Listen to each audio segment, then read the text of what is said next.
Stephen. Andrew. Fancy spending another quiet night wrapping up Inside number 9? You know what? I really do.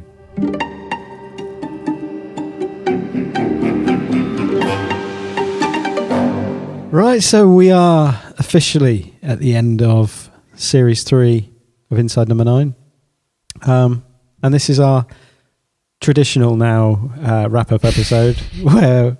You call it that? Yeah, I don't. Yeah, it's the third time we've done it. So we can,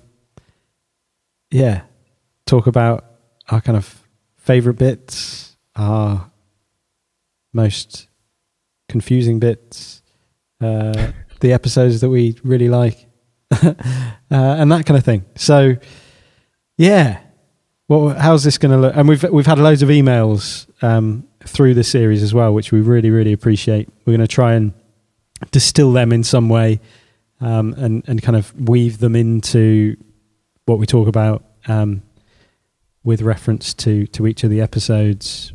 We've got emails about every episode except for Private View, which is a bit weird. Like, I don't know why no one's been in touch. I think there's a reason. I think we can let them off. What, the fact that we recorded that episode 5 minutes ago? Yeah, I think so. Okay, fair enough. VTR 7226, Devil of Christmas, Part 1, Take 1. In 5, 4, 3. Yeah, so what's the structure of this? I think we should probably start by talking about just generally how we felt about this season as a group of 6 episodes. Yeah, that's a good idea. Thank you. Personally, I thought it was particularly dark, and has gone to a new level of, I don't know, like bravery, intrigue, and darkness, for want of another word. Yeah. Bleakness. Mm-hmm. It's not just bleak, though, is it? Some of it's fairly out there in terms of gore and horror. I think there's a lot of Guillermo Morales horror chops working through this. Yeah. It's not me calling Guillermo Morales horror chops. That's my new little name for him. Guillermo Horror Chops Morales. I think that's probably pushed it in a certain direction, but then the writing had already done that, I guess. And the atmosphere, I guess, has come from the direction, but then the storytelling itself is pretty bleak. But I think it's a really, really strong series. Mm-hmm. I found myself, I think I probably enjoyed this as a full series more than the other 2. Yeah. I really think this is a cracker of a series. Definitely. I think the overall structure of it and the way it ebbs and flows is it's really well put together as a series. Because there's it's the bleakness comes in some of the twists, which, yeah, I mean, obviously the Devil of Christmas, Snuff films. Yeah. Like, and yeah, I mean, welcome to series 3, snuff films. You see that with episode 1, then you get the bill, which is not like that. Even though you think maybe it's taking that turn, but it's not. It doesn't.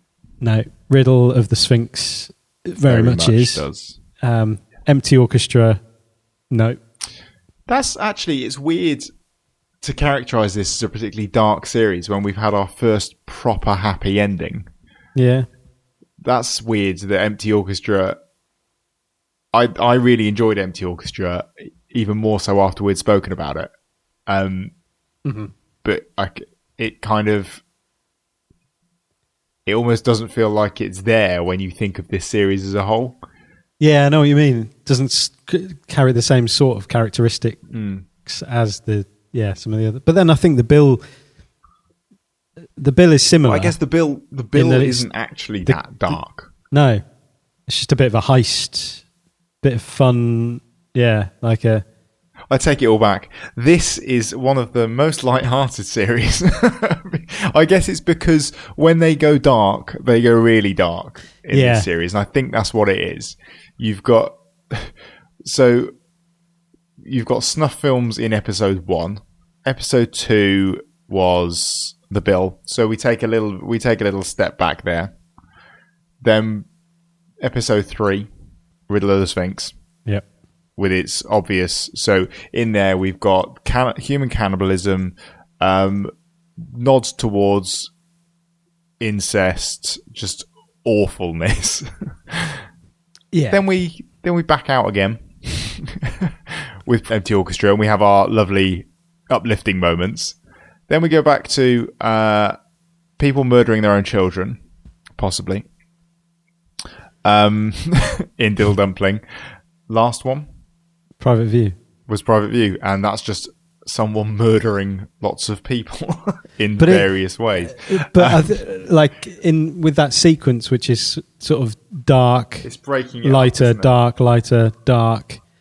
Private View is kind of somewhere in between, I think. Even though obviously there's there's a lot of murder. Like it's the carry on, almost fun, light-hearted horror film. Yeah. And so it doesn't, I don't know, it doesn't feel like a... It feels a bit more of a caper. Yeah. And it feels a lot lighter than when you actually, if you were to write down and analyse the subject matter and actually what's gone on in that episode, you're like, no, that on paper, that's a really, really horrifically dark episode. We also just entered some philosophical arguments around human organ donations off the back of it. So that's not fun. No. That's not a Scooby-Doo murder mystery, is it? It's not, is it? So we've been really, taken on a ride ourselves through this series, which has been fun. What is it? What's happened? It's in there. It's horrible. Well, flush it away. It's Pat. She's dead. Yeah, so, I mean, what's the standout episode for you? It's Riddle of the Sphinx or Diddle Diddle Dumpling. I can't separate them. Mm-hmm. I don't think. I think it's the...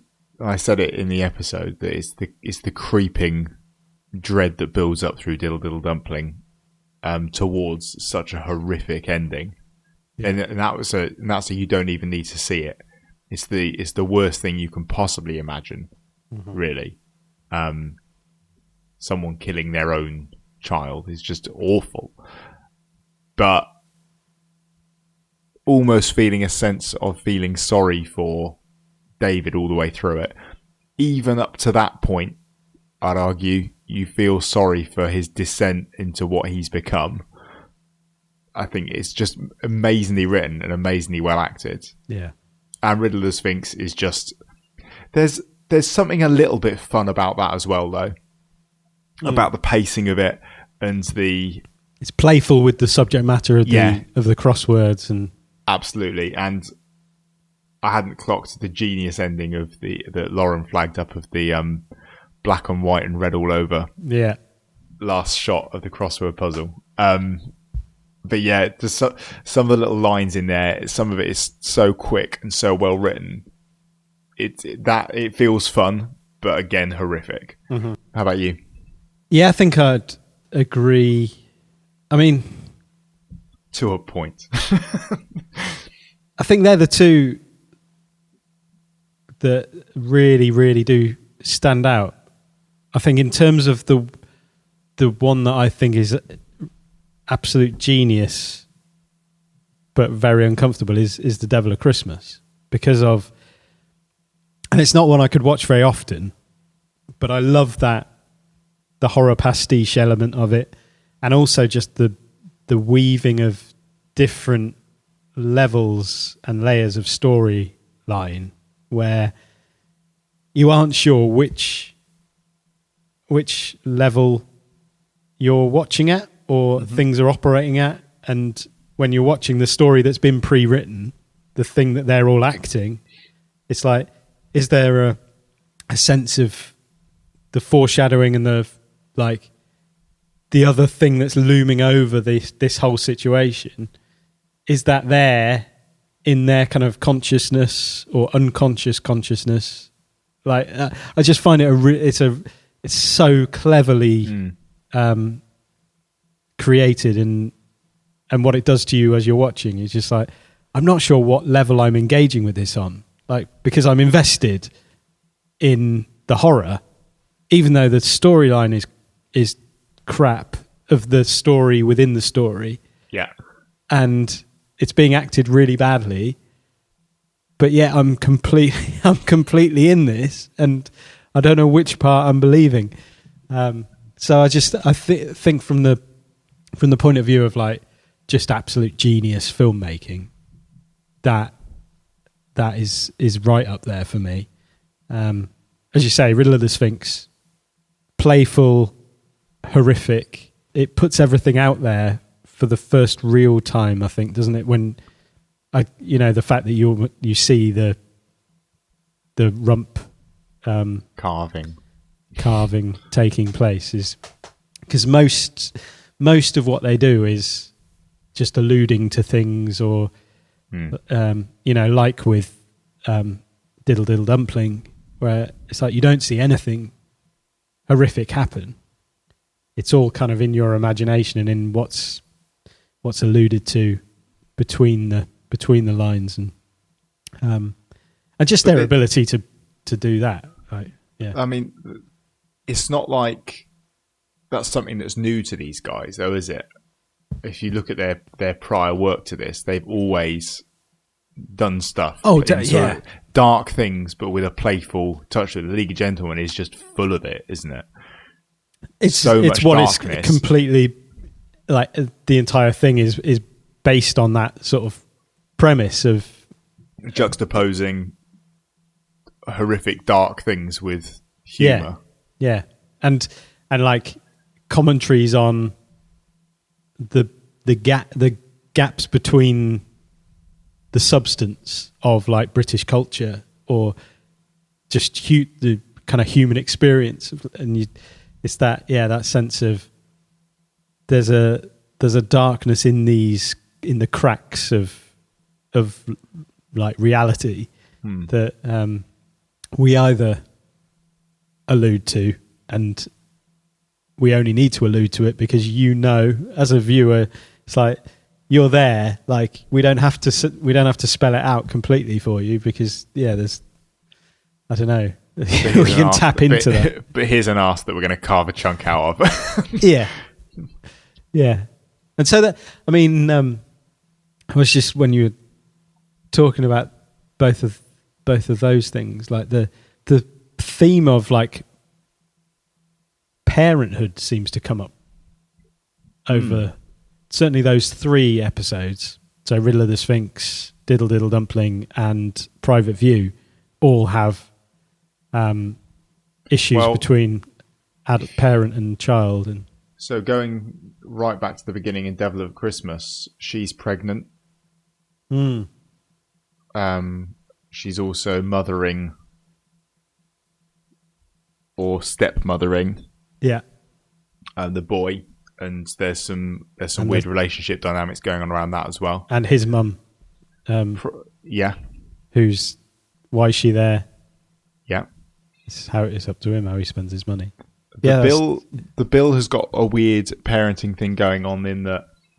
So the Bill's one that we got some messages about the ending and our take on the ending.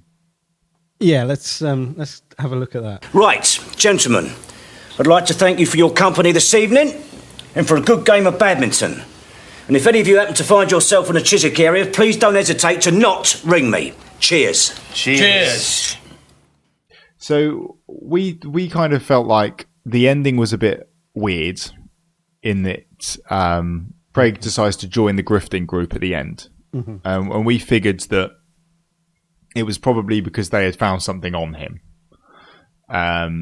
Because I would imagine that, especially with Doc doing his thing and potentially... Oh, no, Prof, sorry. He's not one of the 7 dwarfs. Prof going away and looking at what they could have on Craig that could potentially bring him into the scenario and force him to work for them.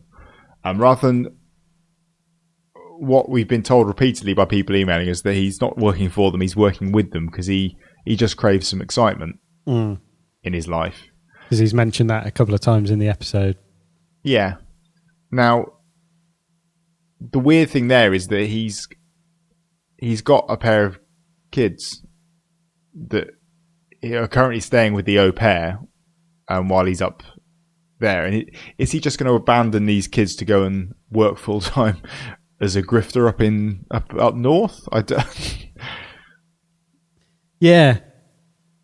Yeah, I exactly. feel like it can't just be that he wants a bit of excitement, because is he abandoning his young family, or rather his kids? Is he still married? He's not. He's divorced. Yeah, he's gone through. Very Yeah, much divorced. that's quite important. Yeah, he's been divorced, so he's got his kids that are staying with him. Yeah, are they gone? Is he not really that fussed about his parenting responsibilities? Well, and I mean, if they're just repeating the same hustle over and over as well, he's not getting the excitement. That's not going to be after you've done that a couple of times. It's not exciting at all. Yeah, no, and I appreciate people kind of making that point, because it was like, oh yeah, that seems like quite an obvious thing that we maybe overthought our way away from, in terms of the way that we interpreted that kind of ending.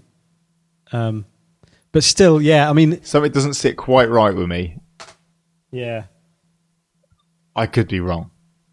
Yeah, and there's a few emails that are kind of agreeing, resonating with the thing of it not being the greatest ending, which I think we probably do all agree on, potentially, because even if that is the right interpretation, oh no, he's craving some excitement. It's like, that's not actually that doesn't make a great ending. I think that you can, either way you want to go about it, you can talk your way into something that makes sense.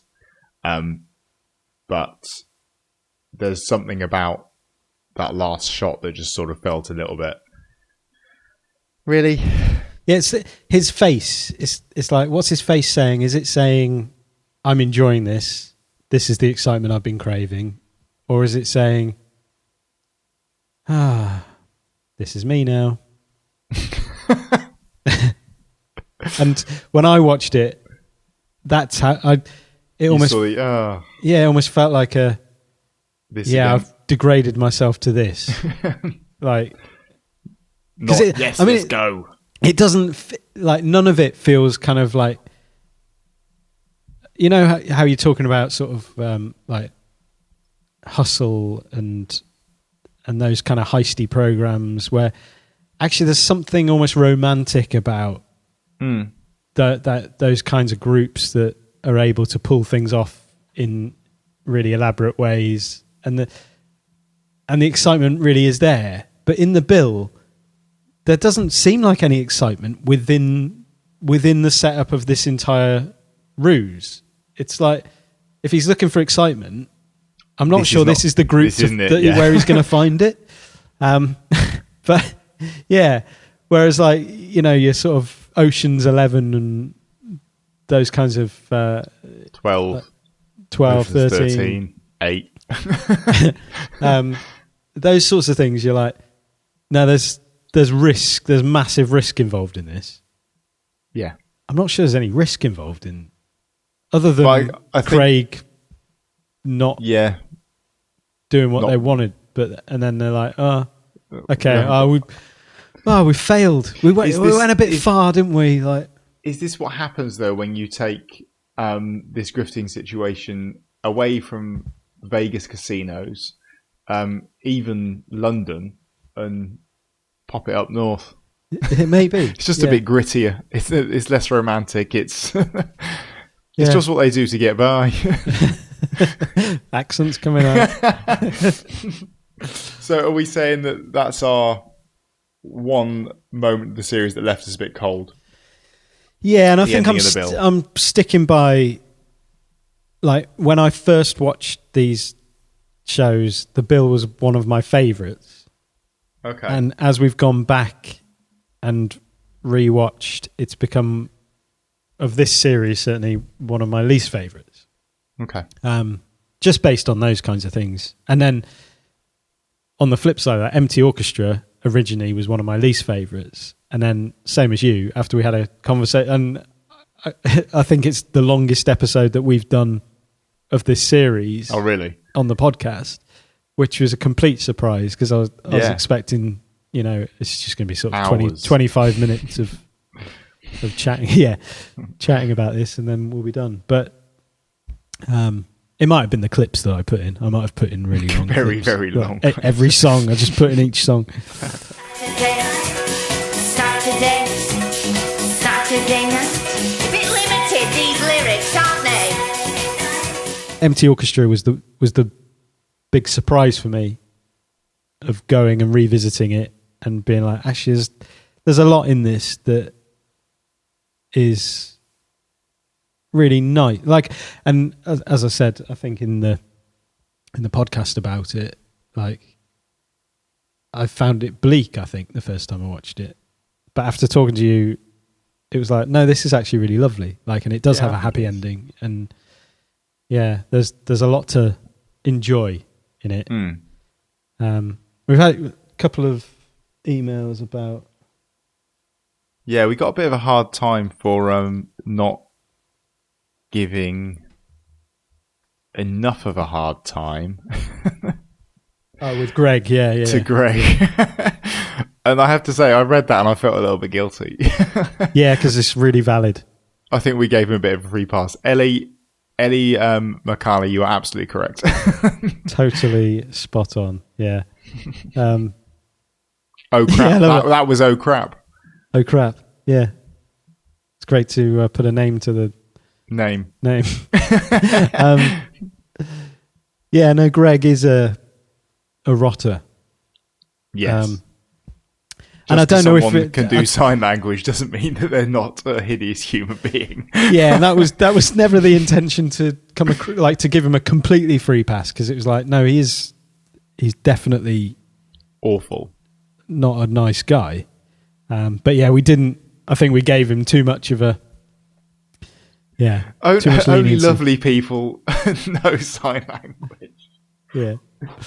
Yeah, she makes a point. Ellie makes a point. Got to be a bit of a rotter to be comfortable flirting with your side piece in a 4 or 5 meter radius of your girlfriend without displaying much conscience.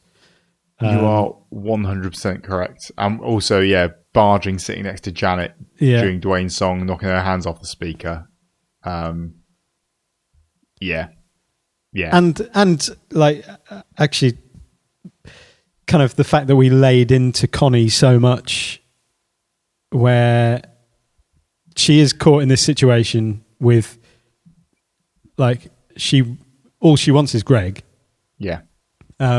Yes, she's being in it, the schoolgirl bully and all that sort of stuff. But Greg's the one with no backbone. He's not choosing between them. Yeah. He's actually, she's not cheating on anyone apart from a sort of friend. But yeah, I think we looked for some redeeming features in Greg that we didn't look necessarily for in Connie. Yeah. And for that, we're truly sorry. Some great points, Ellie. Thank you. Fair. Please forgive us. Oh, steady on, Rod. You're stabbing me a little bit. What's happened? Don't make him repeat it, for God's sake. You can see he's upset. Have some sensitivity for once in your life. Come on, Roger. Ellie also linked to a really nice article written by Emily Howlett, who played Janet, about her learning to sing, because she is deaf in real life, and she actually learnt to sing for her scene where she does the Yazoo song. Yeah. Which is actually a really nice read into how she went through the process and how she hears sounds, and how they kind of developed that for her, which is quite an interesting read. So, Empty Orchestra, I don't think, apart from our feelings on Greg, I don't think we said anything too controversial for anyone. No, that's a relief. It's always a worry every time we put one of these out. What have we said? Yeah. Yeah, Anti-Orchestra, I think there was a lot about it that just felt a bit different, aside from the sort of upbeat ending. Just it felt almost, it was more sitcom-y. It had more elements of your classic sitcom setup, I think, aside from also being in a tiny room. Yeah. Lovely episode. Yeah. Whilst it's not up there on sort of my all-out favourite episodes, it's definitely one that I've sort of got a fondness for. Yeah, I think it's the same for me. It's one that I changed my opinion on in a positive way. Lauren sent some thoughts on that as well, like with the tender moment when Dwayne talks to Roger and fixes his tie, which, I remember that moment, which is I don't know, Dwayne he's a good character, I think. He is. Yeah. And I guess, I know when we were talking about it, we spoke a lot about those kind of relationships that build up in offices where it was quite a negative thing, I think, about people just sort of completely building their personality around the people they work with.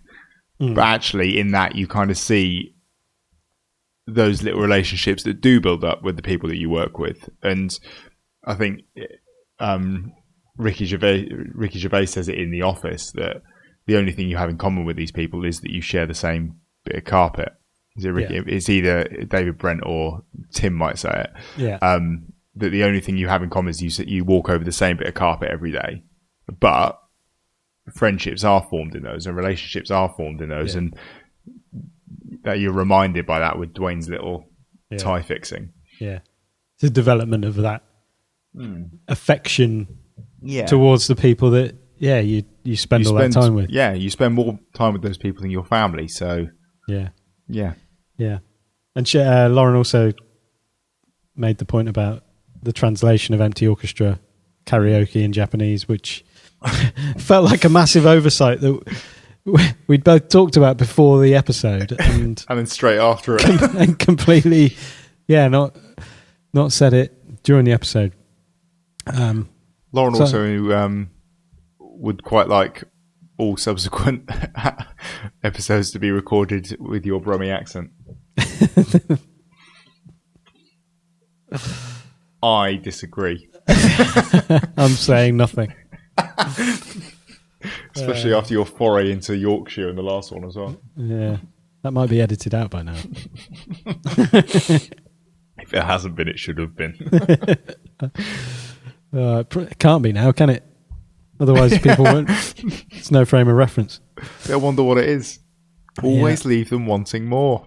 I don't normally do this kind of thing, but I am editing it together right now, and I feel I must interject and just say, I did edit out my Yorkshire accent in the last episode for good reason, but I've left this bit in. Not really for a good reason, but just because it made me laugh. All right, as you were. They don't want more. Less. So, Riddle of the Sphinx. I think we've said a lot about the darkness, but also like the pace and the playful nature of it, and it is, it's genius. I loved it, and and Lauren picked up on the two Hectors. The fact that there is a Hector, Nigel Hector Squires, and Hector in The Harrowing. Oh no, she's Andrew's name theory strike back with an exclamation mark. I think I feel getting credit on this. I feel that is encouragement, and I think you've been vindicated. As we go into series 4, you're going to be relentless. The names are going to. Are we going to have? You're going to order yourself a book of names so you can define every name. Well, I think actually we didn't talk about names in Private View, but they were well Carrie. chosen. Yeah. Blood. That's where I'm going with that. No, she didn't die from blood. I don't think anyone. Did anyone die from blood? Well, I mean, Neil bled out. He also did have his I think kidney. the massive knives through his kidneys might have had something to do with it rather than the blood. But the blood poured out the bottom of his chair. I think it's a symptom more than a cause. But yeah, the amount of stuff. I mean, I was surprised that Lauren said that it's one that she would use to introduce Inside Number 9 to friends. Mainly because I think I said the exact opposite in the episode, because I feel like it's a lot. It's a lot to start with for someone, I would have thought. I think until the chunk is taken from the rump, I'd probably say, yeah, like it is a good, because it's funny, like, you know, the characters are humorous, it's light, but it does have the foreboding, doom, the horror aspects, the thunder and lightning and all of that good stuff. And I guess it's got the intelligence and the wordplay and exactly. Yeah. But yeah, and then and I've gone back and forth with the cannibalism stuff. I'm not in my own life. It's not a lifestyle I'm choosing to. I'm not even tempted. Good. I'm glad to hear it. Just for the record. Yeah, like just how necessary seeing that is. Because I mean, it's not just the taking the chunk from the rump. I like that you're sticking with this. It's the cooking and the eating, where everything is out. Like you see the whole lot. So it's like it's not even alluded to. It's not a thing of or what we haven't seen, but what I think can take from what has been suggested is that he has eaten a little bit of his daughter. But no, he's definitely done that. And introducing people to Inside Number 9 with that feels maybe like a little it could go one of two ways. They may never speak to you ever. It might be the end of your friendship, or it might be you might see a part of them that you wish you'd never seen. They're the two ways it could go. Neither of those ways are. Maybe there's a third way. I'll ask Tony Blair. See what he says. That's a niche joke. I think that's the second appearance of Tony Blair. Big fan of the show. Few weeks. Shout out to Tony Blair. Yeah. I don't want Tony Blair getting in touch. You wouldn't say no. To what? To an email from to an Tony. email. I was going to say. Oh man! You sacrifice your only daughter just to get at me. Well, that's the thing, you see. When Simon died, there was an autopsy. Quite a thorough investigation. Turns out they're not my kids. They're yours. It started to become apparent that recording 2 episodes back to back was a terrible difficult. idea. It's quite hard. Requires stamina. Stamina I don't have. So, our other favourite was Diddle Diddle Dumpling. Yes, and I think this one inspired my favourite email we've had at any point from Simon, and I can't believe that Simon doubted for a second that this was one that we might want to share. Mm-hmm. And I think I might actually have to go through some of this verbatim because the story is just superb.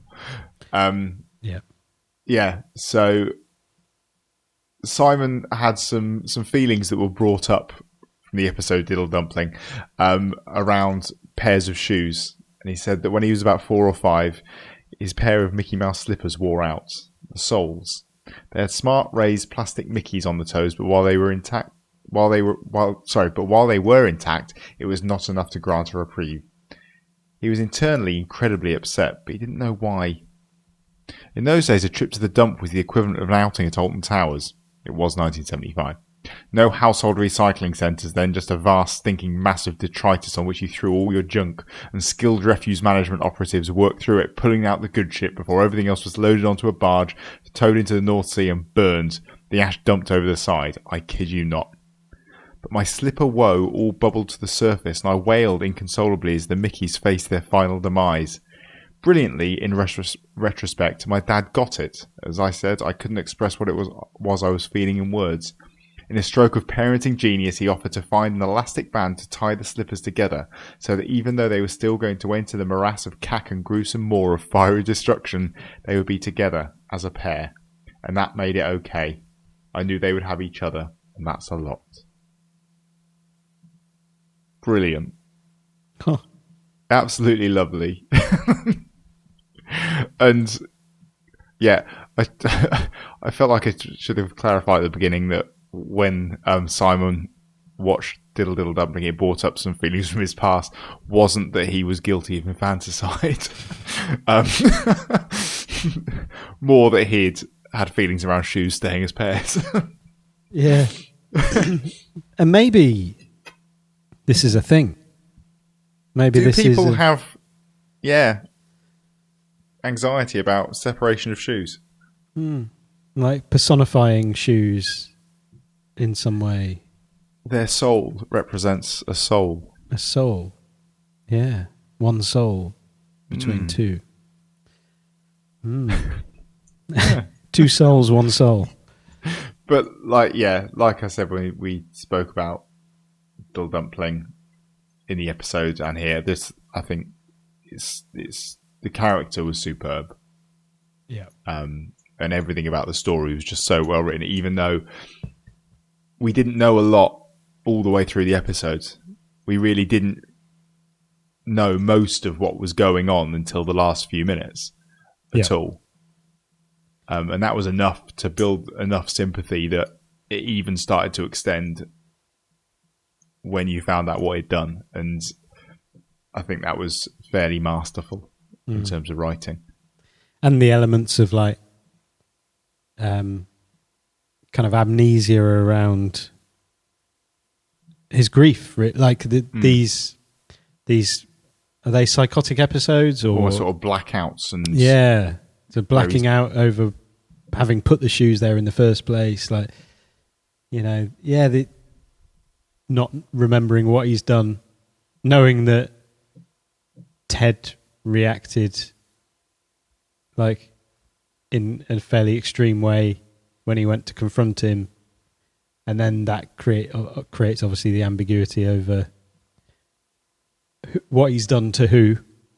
We did have a question about why Ted is holding on to this 3 shoes. Yeah, from Robert. Yeah, Rob wants to know, why is Ted? That's a good question, Rob. I don't know why he's holding on to these shoes for all this time, and he's still got them so that when David heads over there are still shoes to take back. It does seem like a strange move. Maybe they fit. Maybe or he's expecting this to happen and thinks maybe it's better off if I have something to give to him. If I have 2 shoes or have a shoe to give to it, or 2 shoes to give to him, then at least I won't get murdered. Or will I? Who knows? Yeah, but no, it's not a question I'd thought about, actually. Looks like we've got a match. Well done.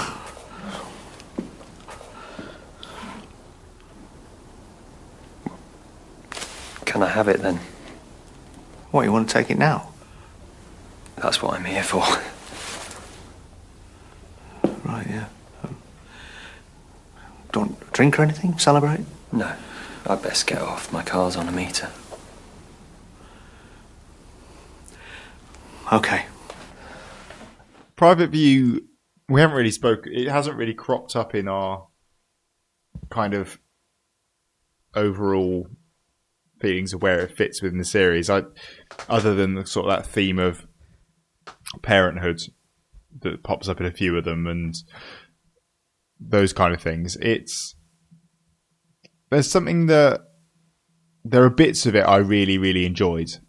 And I think I really like that sort of self-referential delve into that murder mystery genre kind of thing. And like the Jean character and her like manic, psychotic side combined with her silly, scatty Irish dinner lady side, I think she's brilliant. Yeah. And there is some genuinely laugh out loud moments.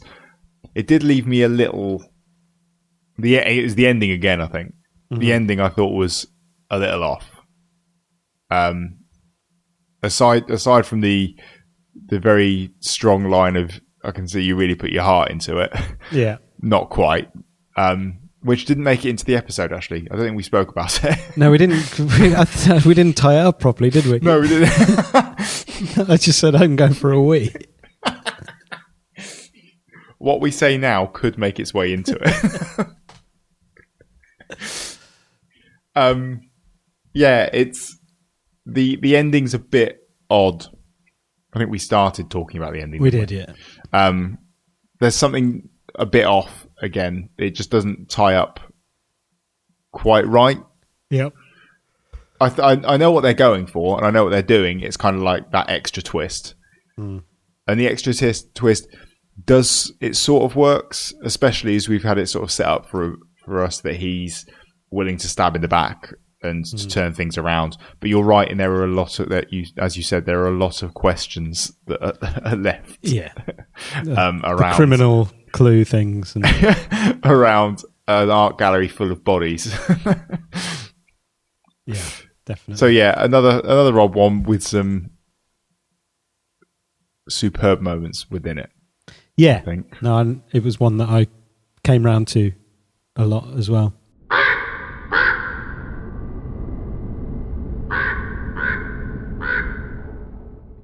The other overriding theme, phones. Phones. Go on. Like Series 2. It's about communication again. Communication. So in Private View, obviously, yep, phones are cut off. They're in the basement. No one's bothered to put a thing in, much to Kenneth's disappointment. Chagrin. There's a phone in... Empty Orchestra is all about communication. It's very loud. There's a phone that miscommunicates something from Dwayne. So there's that. Diddle Diddle Dumpling. Her mum phones. You're doing it again. This is almost as much of a reach as the heartless critic deserving to have his heart taken out. The bill. You're reaching. He takes a phone call in the bill. The phone call makes a difference in the bill, doesn't it? Because he rings up to try and get his American Express card brought down. And that's the defining moment. And in The Devil of Christmas, they're having a conversation not on a phone? Yeah, it was time before phones. No, I'm not having it. I'm not. I'm not letting you get away with this. Just saying. You can say it as much as you like. We'll see what Series 4 brings in terms of communication. I've noticed the theme. It's phones. This whole thing's about phones. Dear listener, none of it was about phones. Well, people might be listening to this on their phone. Jeez. Or they may have stopped by now. That would be mind-blowing. Yeah, well, we just want to say thank you so much for joining us again for another series. And we'll look forward to getting into series 4. Very, very much hello to... it seems like we've picked up some new people who are getting in touch as well, which is great. Yeah. And I hope it's nice to hear that some people off the back of finding this have now started to head back and re-watch as well, along with us, which is really nice. Yeah, that's really cool to see, isn't it? I love that. Cool. All right. As always, keep sending us emails at aquietnightinside9@gmail.com. Talk to us on Twitter at AQNIN9, where we like to have chats with you all as they come in. Indeed. And yeah, we'll see you next week for the beginning of Series 4. Mm. And what does Series 4 start with? It's that iambic pentameter one, isn't it? Zanzibar. Wonderful. I now need to go and read a lot about different meters in speech and poetry. I'll be honest, I was stressed when I saw that was coming next. I was like, I need to go that requires some and knowledge. Speak to the English teachers. Yeah, you do that. Shall I do that? I'll send an email to the English department. Hi guys, I wonder if you can help me out. I've got to have some insightful things to say about people talking iambic pentameter. Can you help me out, please? Cool. Oh, well, I hope they can. We'll do our best. I hope that really sets things up nicely for the beginning of next season. Just be aware, we'll do our best. That's all we can do. It is. All right. You can't ask for anything more. Let's leave it there. We've done enough damage for one night. See you later. Bye-bye. Bye.